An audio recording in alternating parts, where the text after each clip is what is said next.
That's fatal.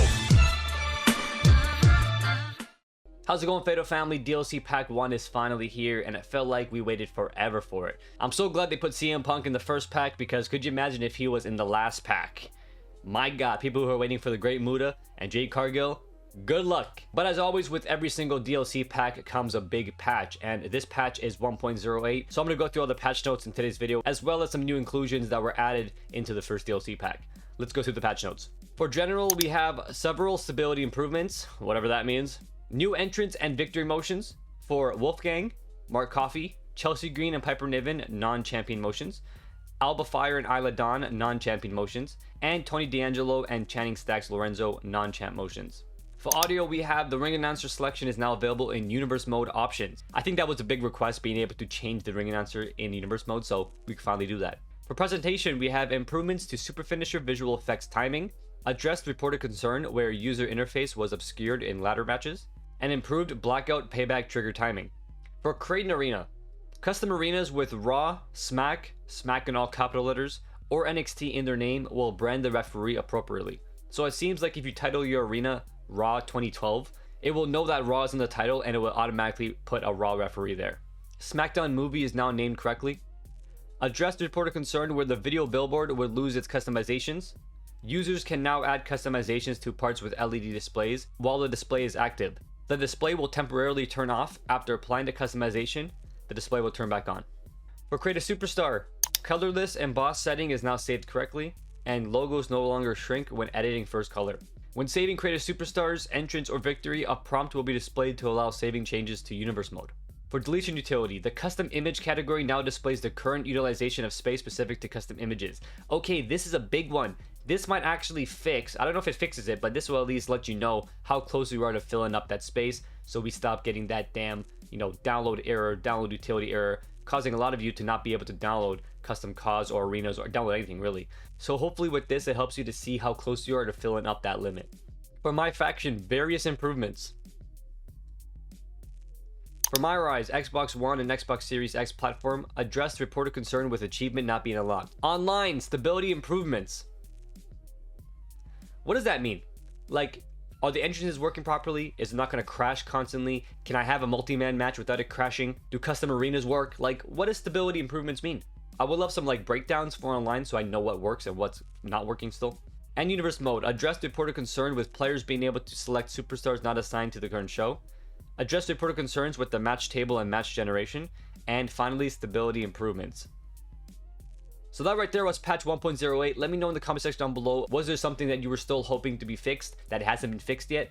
Or are you happy with these patch notes? Let me know in the comment section down below. Now on to some cool inclusions that were added into this DLC pack. So obviously, as you've seen in the trailer, they showed off the barbed wire bat. Here it is in action.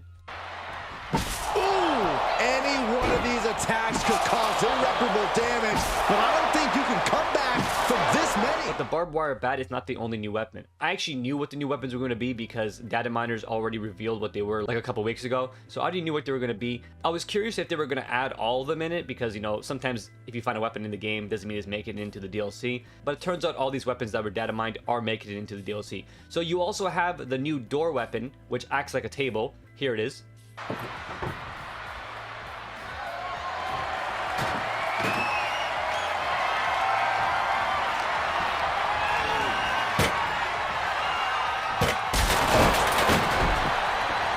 And finally, we have the light tube weapon, and here it is in action.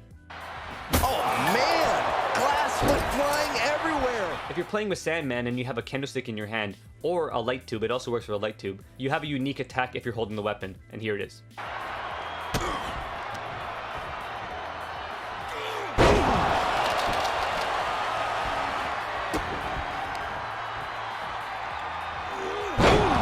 Things now not going well for CM Punk. And finally, if you have blood on, when Sandman comes out for his entrance, he will bust himself open with his beer can. And I find that a really nice detail that they added in. Wherever the Sandman goes, the ECW faithful. In the DLC trailer, you may have also noticed that they added in Man Bun Roman as a Persona card. So that's why Man Bun Roman got content damage. And that's also probably why they were sort of targeting what's the status. But how was he supposed to know that a random NPC from My Rise was going to be a future My Faction Persona card? You would never know. It's like a regular NPC in my eyes. Why would they include that that's already in the game and just toss it on my faction as Persona card? I don't know about that. But anyways, Man Bun Roman is gonna be a my faction Persona card, and he will have the 1000 day tracksuit on. Here's a better image of his in-game model right here. Obviously, if you're modding on PC, you can unlock him like right now, but he will be a my faction Persona card. He will be an Amethyst card, an overall 85, and he will be a live event reward. So you will have to get him in that live event time frame, or you're probably just gonna miss out on him and hope that he like circles back, right? So I know what you're thinking. Oh wow, Fatal, a live event and that's it? Oh, that's easy. I'll be able to get this Persona card, no problem. Nah, it is required to get a Sami Zayn Amethyst card. As you can see in the bottom there, you need a Sami Zayn Amethyst card from the Punches and Promos card pack. Huh? What does that mean? Well, you're gonna have to either shell out a shitload of money or get lucky with like a couple of packs to open up and get the rare Amethyst Sami Zayn. And it's the only card you can use to even enter this live event. So you either get lucky with 2 packs or you're unlucky and you have to open 30 packs to get Amethyst Sami Zayn. So that's up to you. Me personally, I ain't buying 30 packs for Sami Zayn, right? If they give me an option to buy this Roman Reigns outright, you know, just straight up let me buy Roman Reigns, I'll do it, right? You know, even though it's probably gonna be a little expensive, I'll do it though. You know what I mean? Just so I know that I'm paying for what I'm getting.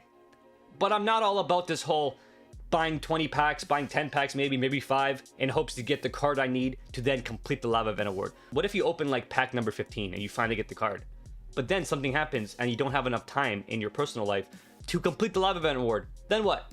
Well, now you have a card that's useless and you still don't get the Persona card. Just be cautious with your money, okay? Look into this first, okay? If you want to get this Roman Reigns Persona card, if you really care about it, this Man Bun Roman Reigns, look into it. If you want to shell out a bunch of money, that's on you. If you want to just buy the card outright, if they allow that option, that's on you. If you don't want to spend any money on my faction, I completely get that too, because I'm the same way. That's on you, okay? So just look into it, okay? Get this bum out of here, will you? Just get this bum out of here already, huh? Speaking of my faction Persona cards, there's going to be a Persona card in the future, and that is the Rock 24 with his updated Brahma Bull tattoo and his heel Rock attire. As you can see, the model does look great. The tattoo looks great. This is going to be the first time The Rock will be in a wrestling game with his updated Brahma Bull tattoo.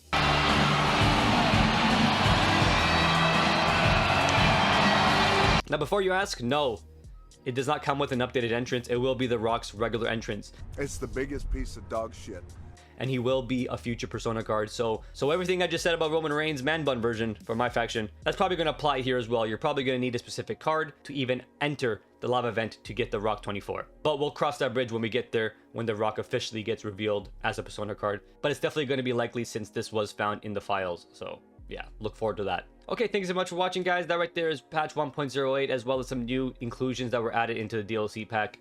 What's the Status is already super active, uploading a bunch of different CM Punks that you can download if you have the DLC pack, but I will cover that in my next COD Showcase video because the DLC officially comes out tomorrow for me. I know it's already out for a lot of other people, but it comes out officially tomorrow for me. So my next COD Showcase video in like 2 days, we'll have a bunch of different CM Punk in-game model edits in there, so you can get all the different CM Punks from the different eras. Alright everyone, thank you so much for watching. Be sure to give it a like, subscribe to Kitchens On, and I'll catch you next video. Fatal statement up. Peace!